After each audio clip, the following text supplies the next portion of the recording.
Welcome to the Contrarians, and tonight we are going to take a look at the Rock and Roll Hall of Fame. We have a panel, and we're going to take a look at artists that should be in the Rock Hall that aren't. So this was a great discussion. Let's get started. Let's do it.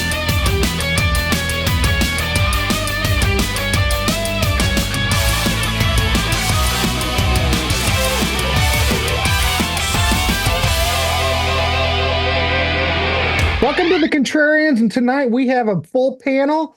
Hey, I like it full because we can talk music, and the more here to talk music, the better. Tonight's topic, everybody's going to pick 3 artists that should be in the Rock and Roll Hall of Fame. We've all picked 3 bands or artists that we believe that should be in there. So we're just going to go 3 apiece and go around the horn. I guess I'll go as I see it. Well, let's do it a little bit different. Let's do it like this. Let's go Peter Jones, Steve, Nick, Martin, and Bill, and just go around like that and give us your 3 picks. And, you know, we were talking before we started to record, there might be some overlap. Maybe, possibly. We'll see, but it doesn't matter. We're just here to talk music. So, all right. Welcome, panel. Nice to see everybody. Peter Jones, start us off. Very good. Nice to be here. Great to see everybody again.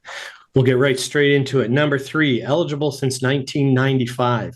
And I'm going to sound more like a press briefing from someone who is making their case, because I wanted to make sure I wrote things down so I didn't forget them. The Carpenters, 3 number 1s, 5 number 2s, 15 number 1 singles on the AOR contemporary charts, 6 RIAA certified platinum, 3 certified gold, 10 RIAA certified gold singles, over 100 million records sold. They were the favorite band voted in the first of the annual American Music Awards way back in 1974. 18 Grammy nominations, along with 3 wins. In a 5-year period from 71 to 75, they played 814 concerts and 23 television appearances. Ticket to Ride, Close to You, We've Only Just Begun, For All We Know, Rainy Days and Monday, Superstar, Bless the Beast and the Children, Sing, Top of the World, Mr. Postman, Kind of a Hush. You're getting the drift. Plus, one of the most angelic and purest vocalists I've ever heard. And the fact that they're not there, probably to some people's opinion, is that they're a little bit too soft, maybe too schmaltzy or whatever. Good is good, and they're great. So the Carpenters is my number 3. Nice. Richard Anthony Mosar. I know, we'll get there. He started playing in country bars and was given the nickname of Dick Dale. Oh. Dick Dale is simply one of the most important and influential guitarists in rock history. Known as the king of surf guitar, and as well, he's even been given the moniker of father of heavy metal. His playing has influenced everybody from the Beach Boys to Jan and Dean, and then guitarists from Hendrix, Townsend, Eddie Van Halen, Stevie Ray Vaughan, and even Brian May. His trademark tremolo picking has been employed by nearly every hard rock or metal guitarist since it first appeared in 1962. His thick tone and heavy use of heavy gauge strings on a reverse strung Stratocaster is exceptionally important. But it wasn't just that. His experimentation with loud amplification, and he's been credited as the first player to play with a 100-watt amp, worked directly with Leo Fender to help improve and increase quality and volume and impact, 2 things that hard rock and heavy metal looks for in spades, and development of amplifiers. And they were looking for something bigger. Dale wanted a bigger sound, so they decided to ask the James B. Lansing Corporation. Grant's laughing already. It's all true. It's all true. To build a special speaker for them. Well, we all know it as the JBL D130F. And the single version is called the Fender Showman. And they wanted to put it, then they put a second one in, and it became the Dual Showman.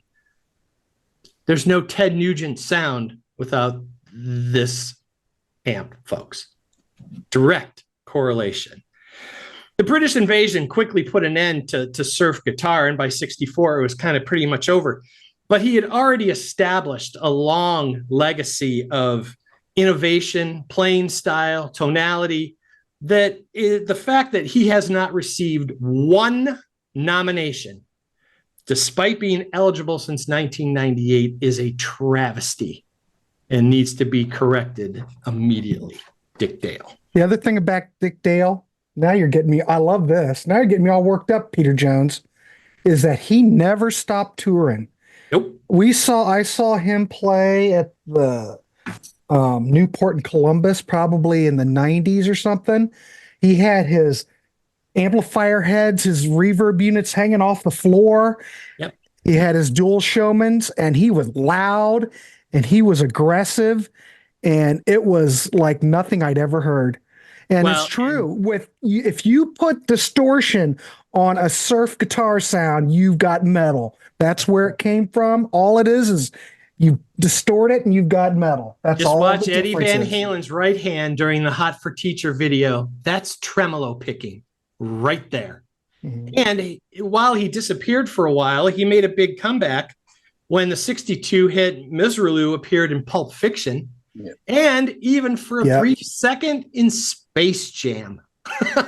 So the other night, Peter, Deep Purple, the other night, Simon McBride played a big chunk of Miserlou in his guitar solo. There you have it. No bigger endorsement than that. That's a great addition. Mark. But yeah, Pulp Fiction was a big boost. In fact, that whole soundtrack, because there's so much surf on it, it almost had like a rebirth, so to speak. Yeah, but, super important artist. And my last one, there's no way I can avoid this. My fellow Welshman, 60-year career, 100+ million records, 36 UK top 40s, 19 US top 40 hits, his own TV show, 65 episodes where he sang with every prominent and popular artist of the era and fit in with every one of them perfectly. Not only that, he's an order of he's an office of the Order of the British government. He's been knighted, for goodness sakes. You know, I'm just going to say it. It's the voice, Tom Jones. The fact that he is not is absurd. This is a guy who is still relevant today. The stories, the people that are influenced by him, and maybe the knock is, oh, he doesn't write his own stuff. Okay, really? Do you want me to go through the hall and start pulling out people who didn't write their own material? Let's start with Elvis. Oops. Case closed. The voice, and he's still performing today, and he will always be my favorite singer, and he needs to be in the hall. Tom Jones. Nice. Very cool. Excellent. Wow, man. I don't think I could even beat that list. Yeah. I mean, he still gets panties thrown at him too. So, you know, you got to give him that too. And nobody garnered as much interest from a charisma and a sex appeal after Elvis as Tom Jones did. He was just the hottest thing on the planet. Yeah. I'm going to date myself. I remember watching that TV show on ABC. Yeah. I used to argue with my parents to stay up late enough to watch it. Yep. Yeah. To Steve's point, I think Tom may be having depends thrown at him on stage at this point. Yeah. Didn't start there, though. Let's hope they're clean. Yeah. Yeah, that's right. So those are my All right. Nice. Man, all right. Steve Plary, I'm throwing it over to you. I hope Yeah, I can't beat good that. luck. Good luck. I didn't do that research, and I tried to look like, what is the Hall of Fame? Is it like baseball used to be 3,000 hits, 300? Now it's, you know, you don't have to have that. And then I'm also thinking, is it just my favorites, or like who would they actually like elect to the Hall, right? So, well, it's if Rolling Stone liked you, that's how you get in. If they didn't like you, you're not. Yeah, exactly. So I'm going to start with, I've got like 6 that I really think, but I'm going to start with Fairport Convention or Richard Thompson. I think should definitely be in there. Just the influence of the English folk rock. Zeppelin was all over them. They have like a run of like 4 albums that are just amazing with Sandy Denny. I think they should be in. The next one I have is Joy Division. I know they've been nominated before. And I know they try to do, I don't like they do like the combo. It's going to be Joy Division and New Order. I think they should be separate. But Joy Division definitely should be in just because of goth and just how influential they are. And the t-shirt alone that everybody wears should include them in. And then my final one is Mott the Hoople. I don't know why they shouldn't be in. I mean, the Clash wouldn't be here. We wouldn't have the Clash if it wasn't for Mott the Hoople. And David Bowie was into them. I don't know. I think they should definitely, and just Ian Hunter in general. I wonder if it has anything to do with how these bands sold over here in the States, because I don't think Mott the Hoople ever really took off here. They just had all the young dudes, right? I think that's it. Yeah. I don't know. Throwing it out there. Yeah. I was going to say Husker Du, but I know they're two. They're never going to, they're just two. They're just too underground to get in. Well, you wait long enough, they might get in. Yeah. Yeah, so that's my list. I don't really have much other than, I just think all three of those bands were pretty important. I think all good choices. Yeah. Nice. Great. Great. All right, Nick, you're up. All right, Hall of Fame criterion. They tell us that you've got to have 25 years since your first release.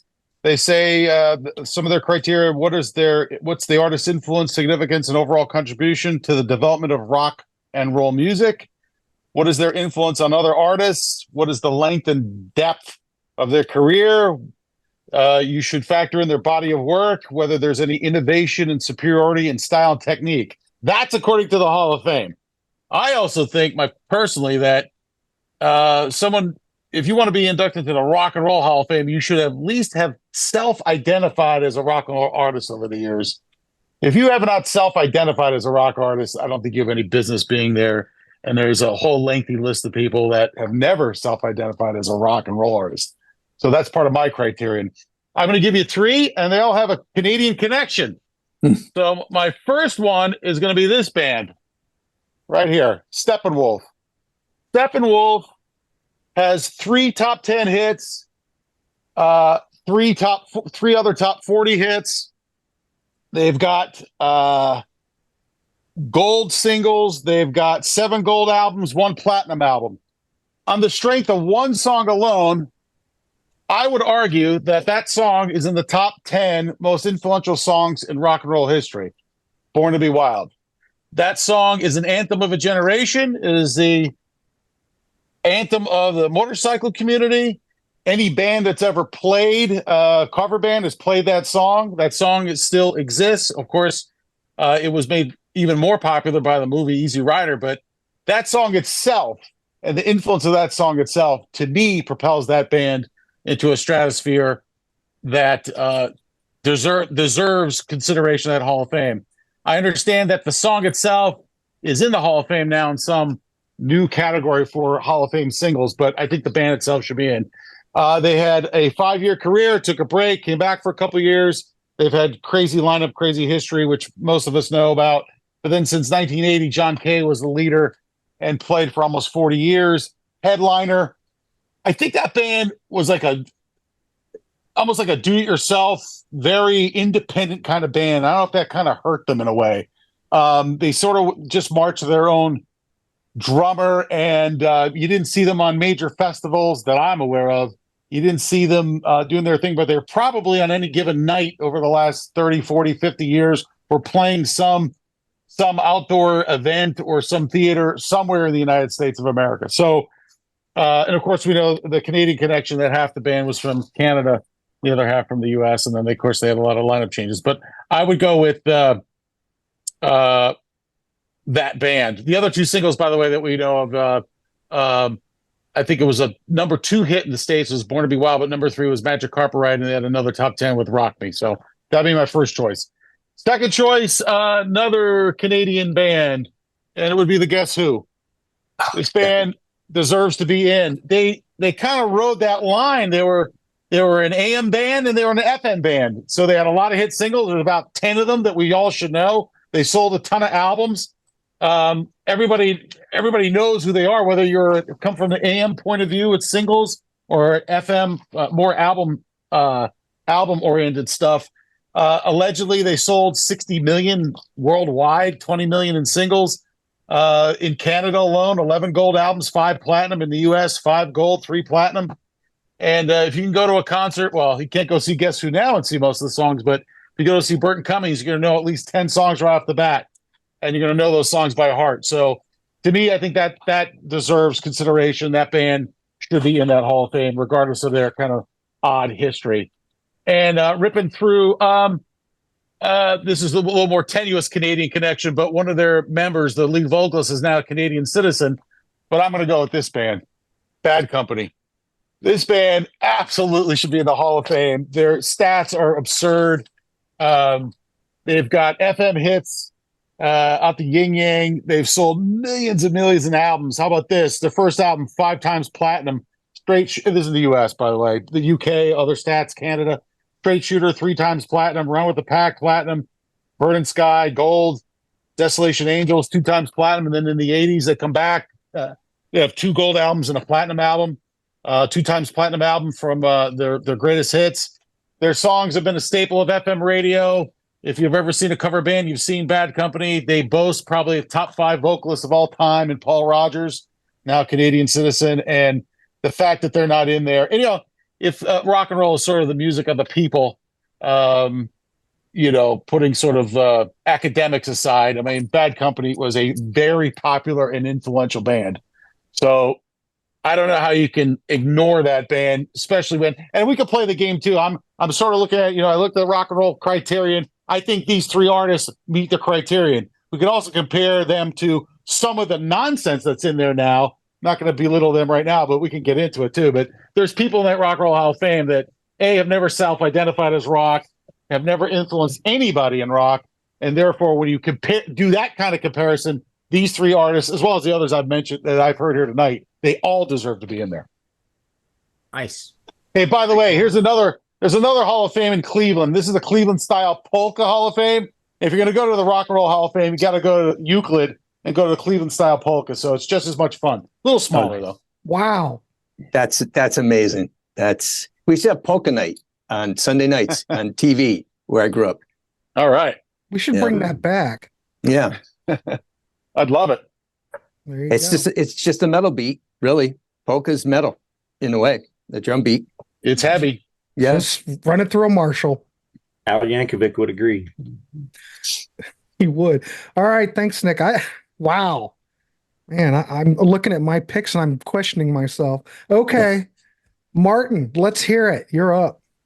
Okay. I love this question. I have actually written 4 articles for Goldmine over the years which were like just laying out kind of like we are now, which bands I think should get in. And I did one for Yes, I did one for Deep Purple, I did one for Rush, I did one for Priest. My answer here is basically what I feel is I'm putting my personal tastes aside because there's tons of bands that I would want to get in that I think it's a little unrealistic. But I'm going to start with Styx. So this band here, Styx had 3 gold albums in the early years, and then they had 4 in a row triple platinum albums with Grand Illusion, Pieces of 8, Cornerstone, and Paradise Theater. Kilroy went platinum. Even Edge of the Century went gold. They're from Chicago. That's kind of cool. They were just a big band commanding the 70s. So many massive hits. But I also love the idea of the longevity and the fact that they stayed in the game. And I also love the fact, and I think they should be respected for the fact that they were one of these bands that says, all right, in our later years, we're going to be a force. We're going to be firing on all cylinders. We're going to have an excellent lineup. Lawrence Gowan has done wonders for that band, I think, as well. They have great sound. They play great. Todd on drums is amazing. And they get big crowds and they deserve it. They're singing great. And I also like the fact that they keep making new music, and the new music is really good. They're even more of a progressive metal band, quote unquote, than they ever were.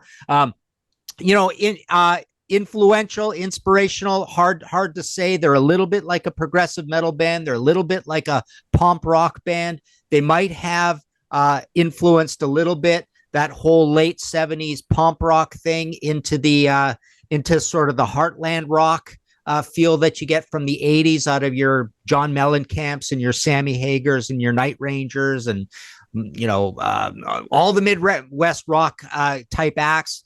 And I love the fact that, even though they broke up, Dennis stayed prolific, made a lot of stuff. And Dennis is a pretty famous guy, and he's still singing great and in his later years. So yeah, they just stayed participating out there, and they're just part of the pop culture fabric. So that's my first one. My second one is Jeth Ral. I feel like these guys, given the longevity back to 1968, an interesting, unique band. I think that's pretty cool. This is not a band that's influenced a lot of bands because nobody dares to sound like Jeth Ral, basically. They aren't really Celtic rock. They're more like folk prog, I suppose. But they've got a triple platinum album in Aqualung, but they have 10 gold albums all through the 70s. They were just quietly being a huge band all that time. They're a pioneer of the concept album. And again, just like Styx, I love the way that Ian Anderson has stayed active. They've kept making new music. They've kept going on tour. And they get a lot of people out. They sell a lot of tickets. I love the way Ian Anderson will talk your ear off. He'll do interviews. He's a great interview. He's a smart guy. So yeah, I don't know how this came to me, but this idea of, I love when these bands stay participating with all of us. They stay part of the world. They stay connected to the world. And I think Jeth Ral has definitely done that. I mean, obviously there's been lots and lots of lineup changes over the years, but tons of records, and just a much bigger band in the 70s than we all kind of remember, because those albums, every one of them was going gold like clockwork. And there's a lot of weird albums there that nobody remembers any songs off of. There's a lot of concept albums, but they still did well. And my last one is this band here. There's my updated Iron Maiden album by album book that just came out with a Senjutsu chapter. And there's a little Power Slave for you. I think this is probably the most correct answer out of my three choices. Just for the inspiration. Well, so for many reasons. I mean, the merchandising, the Eddie, the commanding the new wave of British heavy metal, the pile of classic albums. Everybody believes, essentially, if you're somewhat of a rock fan, that all 5 of those first albums are all classics in one way or another. And I love the way they came back. They're one of the 2 biggest heavy metal bands of all time. That is so inspiring. They don't sell a lot of records, but they make a lot of records, which is cool. So I respect them for that. But they sell a ton of tickets, and I love the way they've stayed clean, more or less scandal free, athletic. So they're like inspirations or ideals in that respect as well. But just a massive, massive band. I know they've had their spat with the Hall of Fame a little bit, saying, "Oh, we don't care if we're in or not or whatever," and all that kind of stuff. But just for literally being one of the 2 biggest heavy metal bands of all time, that puts them really over the top. You might not have said this in at the end of the Blaze era or whatever. I mean, they may not have been. They weren't eligible yet, but I mean, basically, I think that this incredibly prolific, ticket selling, crazy machine. Everybody loves it. Everybody's happy at Iron Maiden concert. I think is a big deal. So those are my 3: Maiden, Tull, and Styx. Excellent. Maiden was clearly influenced by Tull. Harris makes that no secret. So there's one already. Yeah, well, that's a little theoretical because they sure as heck don't sound like Tull, right? But yeah, it's funny. And they covered Tull, of course. They covered Cross-Eyed Mary, right? All right. Excellent, Martin. Oh, all right, Bill. Dazzle us. All right. I think Nick and Martin checked off a number of artists from my list, but yeah, Iron Maiden, when I was first thinking artists going in the Hall of Fame, Iron Maiden is the number one. Obvious, should have already been there. So yeah, I absolutely am on board with that. But my picks I'm going for are a bit less commercial here. I'm kind of looking at, also, like Martin said, I'm avoiding personal favorites. I'd love to see, say, Joe Jackson and Blue Oyster Cult in there, but frankly, I can't make a good case for either of them as much as I love them both. So I'm going to skip right on and enjoy listening to them without them being in the hall.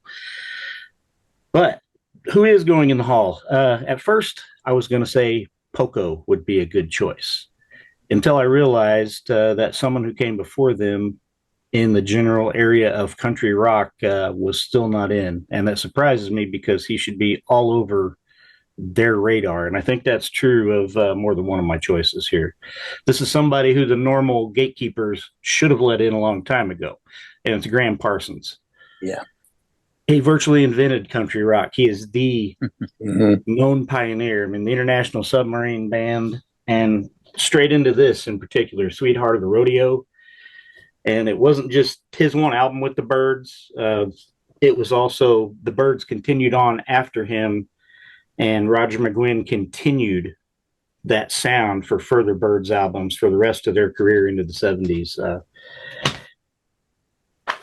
And after that, of course, he and Chris Hillman founded Flying Burrito Brothers. All these acts, except for the Byrds, obviously, in their earlier days, are not big commercial sellers, but they are absolutely huge in this particular genre. Without Graham Parsons, I don't think you have country rock. I don't think it exists as a genre, and that is rather huge. He had a very limited output. After the two albums he did with the Burrito Brothers, he had GP, his first solo album featuring Emmylou Harris, and then the posthumous album Grievous Angel. And that was pretty much it. So not a lot on record. He was living with Keith Richards when the Stones were recording Exile on Main Street. He didn't necessarily have a lot to do with the recording, but there was a bit of an influence on Mr. Richards himself in multiple ways. So obviously that's a pretty seminal album. So take from that what you will. But yeah, I am really surprised that Mr. Graham Parsons is not in the Rock and Roll Hall of Fame. All right, number two. Because Rolling Stone loved him. I mean, that's why he should. Yeah. I would have thought he'd have been first ballot. I would have thought till Jan Winter would have said, "Oh yeah, that's my boy. Let's go." But no. Nope. Weird. Yeah. Is he in there with the Byrds though? The Byrds are in the Rock and Roll Hall, but I don't remember if I don't think he got recognition. It just might have been the original band. Yeah. Just the hit making Byrds, basically. Yeah. Okay, to an artist that started in the same era and is essentially considered possibly the founders, at least one of the founders of progressive rock. It's King Crimson, of course. This is, you got Yes in there now. You got Genesis in there now. King Crimson influenced both of them.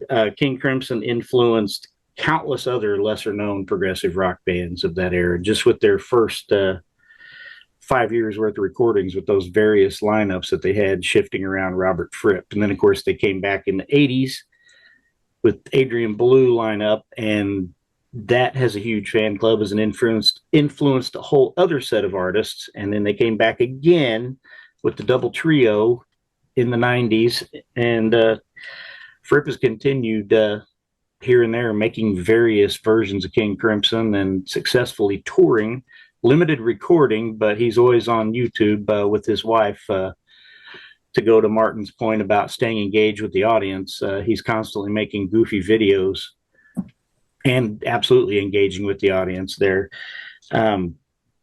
Some artists that were influenced by King Crimson, it's not just prog artists. We're talking about, I'm saying Tool, Nirvana, Steven Wilson, Black Flag, the Rollins Band, Dream Theater, Voivod, and a couple of oddballs that I hadn't really thought of. One of my favorite video game composers from Japan, Nobuo Uematsu, who's famous for the Final Fantasy series sound.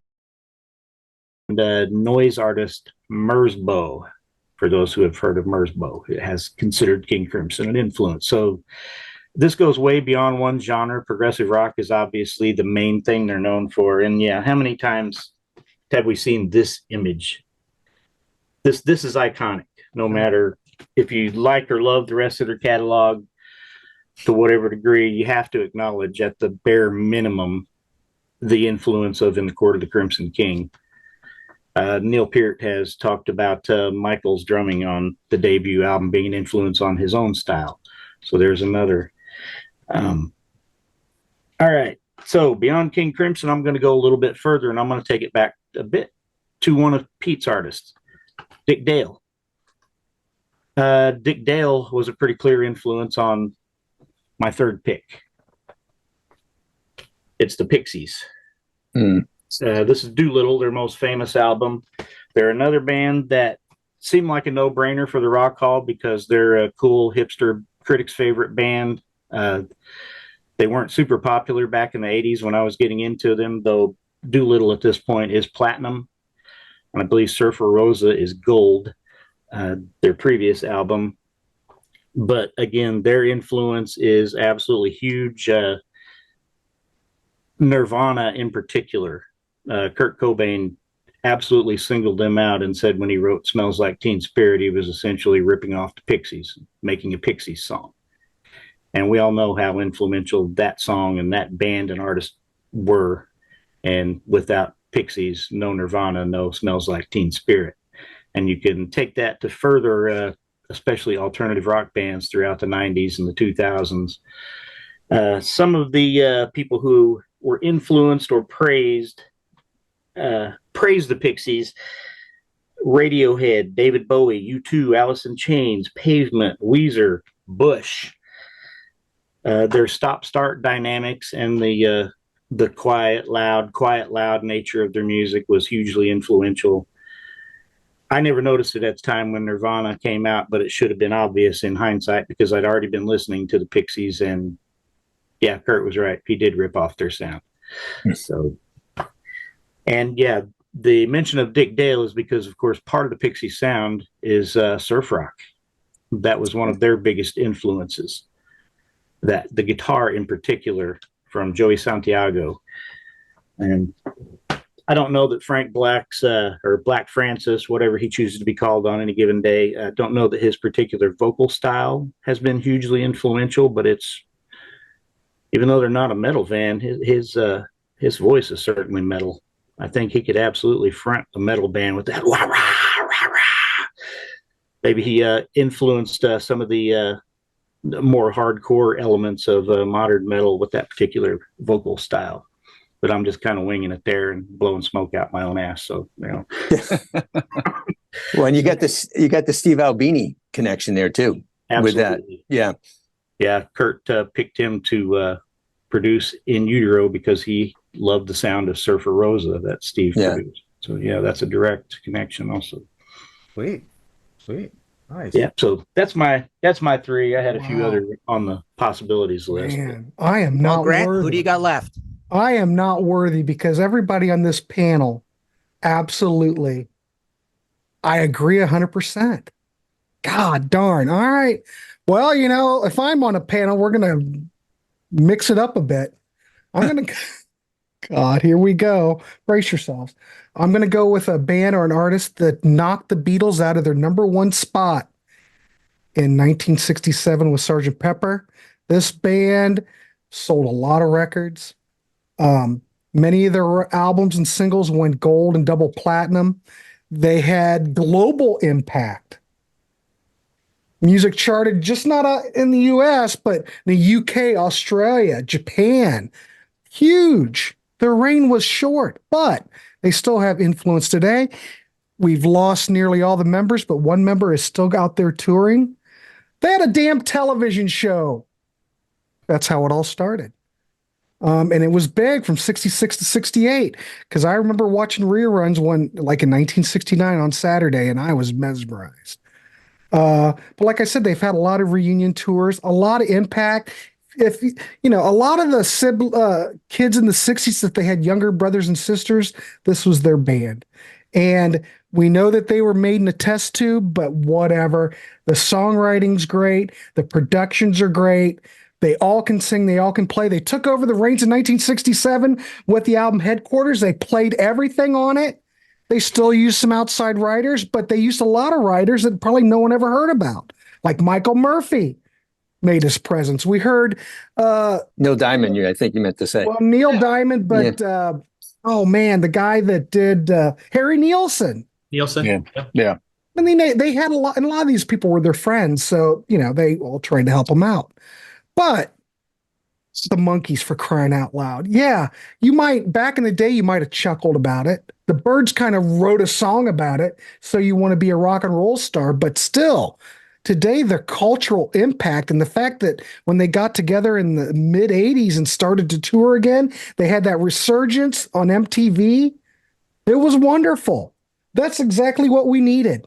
And you cannot deny their impact and what they did.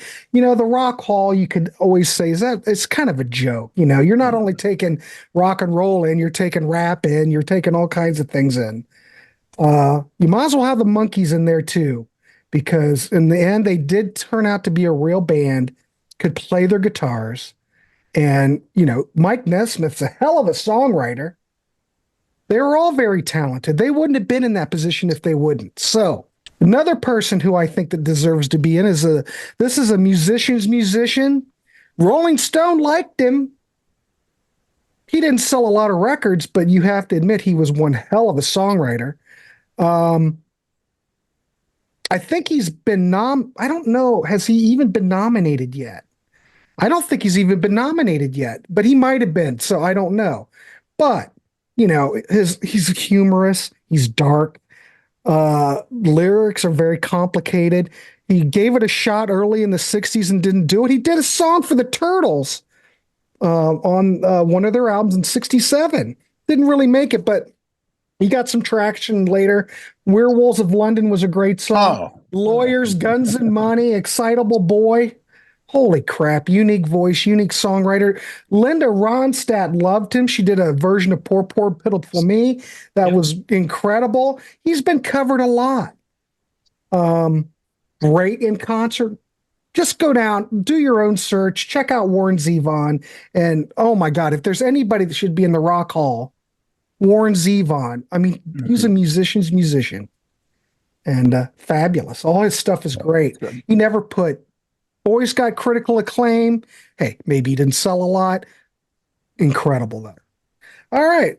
This one you could either agree or not agree.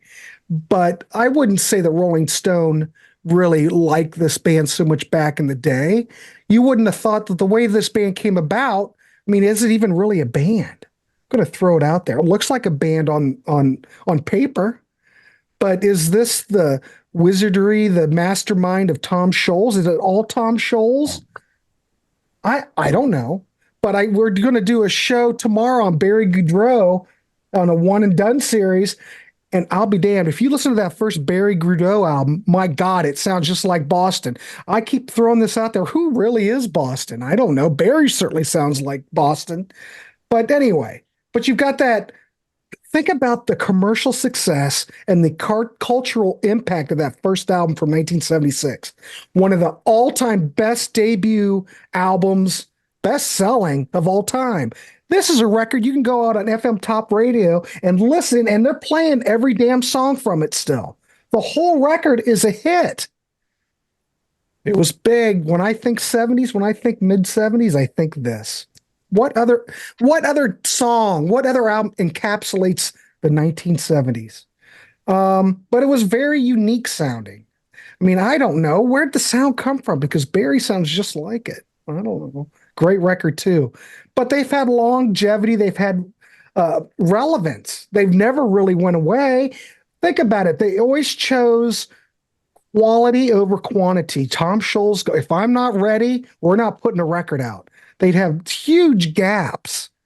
But you think, you know, technically in the world of rock and roll during then, you had to put an album out every 6 months. The fact that they could produce a record and take that amount of time in between and it would still be big, that's a lot of cultural impact there, ladies and gentlemen. But, you know, I think that, I mean, I'm not the biggest Boston fan, probably because they played it so much. But you have to admit, they're still well thought of. I think Boston should be, just for the cultural impact, how they affected everybody. And they're like the people's band. I just think that they should be in. Probably they may get in there. Now, you may go down and we did a show talking about one of those later Boston records and on how horrible it is. Yeah, it's not all that great. but you have to hand it to him. Tom Scholz is a brilliant. The band was great. Great record. Great catalog. I think Boston should be in. Why not? Hey, the Stones did Dirty Work and they got in. I'm sorry, and they're one of my favorite bands. So you can have stinker albums still get into the Hall of Fame. So, Right. Yeah. Dirty Work, not a good example. Yeah. Well, hey, I'm going to rattle off I'm not going to say anything about them. I'll just go through my honorable mentions here. I had Scorpions, Smashing Pumpkins, Soundgarden, Blue Oyster Cult. Okay, Bad Company I had on here, Alice in Chains. So Alice in Chains, Tool, Smashing Pumpkins, and Korn might be just on the verge of that 25-year thing. I think neither of those can go in yet. I don't think. I had The Cult, Dio, Phil Collins. I had King Crimson as well. I had Kansas. Kansas, I think, is a pretty big one. Megadeth, Motley Crue, Ted Nugent, and Pantera. Mm-hmm. That's a great list. A couple quick thoughts. One, I am one of these people that gets really annoyed if someone goes in a second or third time, even if it's with a different artist or a different group. I have said shouldn't be in twice or more if someone else hasn't been in once. You're just taking up slots, you're taking up spots. And to me, it's like sports. If you put Pete Rose in someday, which you should, whoever he played for, all goes with him.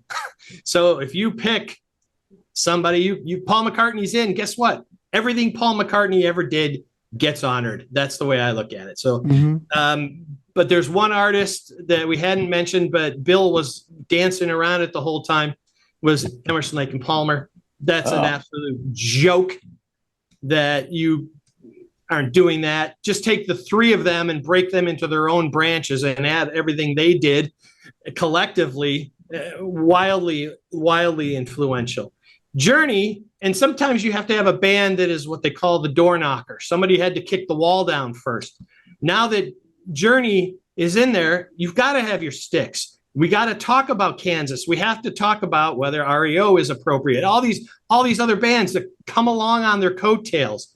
And to go off of what Nick said, Randy Bachman, if you're going to do an individual, he's got the Guess Who and BTO. If you're not going to do the bands, at least put Randy in, because highly seminal and really, really important. And another thing real quick is that Martin was mentioning, as we all did, gold records. And I think people have become spoiled. They just presume a gold record is like, oh, yeah, okay, it's gold. Gold's a huge deal.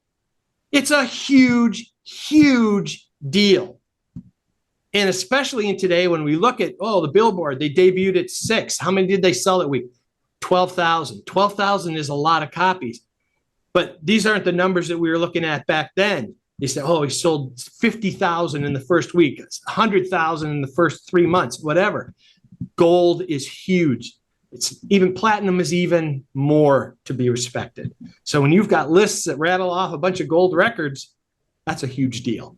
So those are mine, and I like everybody's. There's our results right there. Look at that. I had 3 I was thinking too, was like replacements. Husker Du and New York Dolls. I know New York Dolls have been mentioned a couple times. New York Dolls, sure. Big influence. Yeah. And maybe I love this band Love. I like them. I think they were influential too. There's definitely a good one. That's a good one. But I think now that Jan Wenner's not on the board anymore, they removed him. No. Yeah, I think now you're going to see it open up more. It should. Because it was very biased. And now I think artists that should be getting their due will get their due. So it'll take a while, but I think all these artists will probably get in there.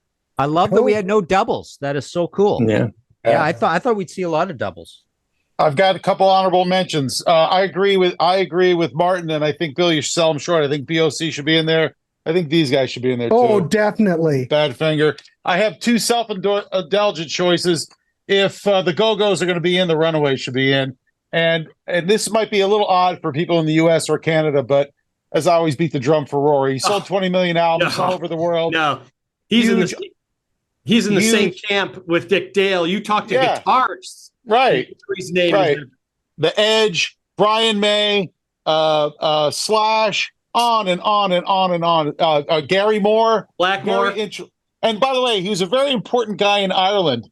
In a really tough time of their history, he can go anywhere in that country. He was warmly received. He had a lot of cachet, and he was a force for good. So I think that he's underappreciated. He might be more popular now than when he was alive, but that's a little bit of a self-indulgent choice. Yeah, he's a great player.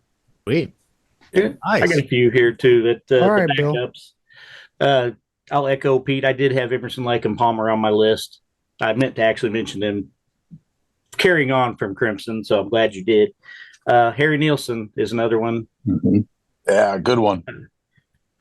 An odd one is Dr. Hook from the Shel Silverstein. Had a lot of hits. Yeah, they the did. early Shel Silverstein virtually pornographic lyrics onto being smooth AOR love men in the late 70s. That's quite a transition, but they were very successful at all of it. I also had Steppenwolf, Jethro Tull. I'd mentioned Poco already, Blood, Sweat, and Tears. That's a good one. And the Pointer Sisters. Oh, yeah. They covered a broad range of genres, and their commercial success from the mid 70s all the way through the mid 80s was just ridiculous. And they had like 4 top 10 hits in 84, which was a very competitive year with, going against Prince, Madonna, Springsteen, Michael Jackson. So yeah, they should definitely be in as well. Nice. There Good you job, go. guys. Very cool. All right, let's wrap this one up. All right, gentlemen, thanks for coming on. I want to thank Peter, Bill, Nick, and Steve. Hey, if you like to be on these panels, you could be on these panels too. I'd love to have you. We love new blood. And it's always nice to see everyone here, but always nice to see Steve Plary back, Always great to have him. Oh, thanks. And sorry, I'm calling from my work office, which they don't know I'm doing this, but that's okay. That's all right. You're here. It's all that matters. That means Yeah. you're Edit that dedicated, part Steve. out. Rock and roll is supposed to be Dedicated. subversive. Now we want to see you get escorted out. Yeah, exactly. Yeah. Yeah, right. It's all right. All right. So we also have a Patreon. Love to have you down there. A lot going on in there. Please join. We'd like to hear from you. We also have a Ko-fi. Buy us a pint or a cup of coffee. We would love that. So stay tuned. I don't know. I have nothing more to say. Good night, everybody. Have a good week. If I don't see you, have a good weekend and keep it real. All right. Thanks, guys.